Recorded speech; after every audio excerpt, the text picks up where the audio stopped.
Hi உறவுகளே! என் பையனுக்கு நான் பாட்டு போட்டி நிறையா எழுதி, நானே பாட்டு எழுதி அவனுக்கு நானே சொல்லிக் கொடுப்பேன் பாட்டு போட்டினாக்கா நீ வேறு எதுவும் நினச்சிட வேண்டாம். என் சினிமா பாட்டிலேருந்து மெட்டெடுத்து நான் அவனுக்கு சொல்லிக் கொடுப்பேன்.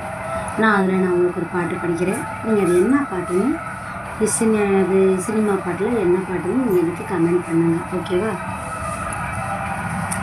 ஆசையில் மெட்டெடுத்து பாட்டு ஒன்று பாடி வச்சேனா விக்னேஷு, ஆதரவை தேடி ஒரு பாட்டு ஒன்று பாடி வச்சேனா விக்னேஷு, நானா பாடலி எங்கள் அம்மா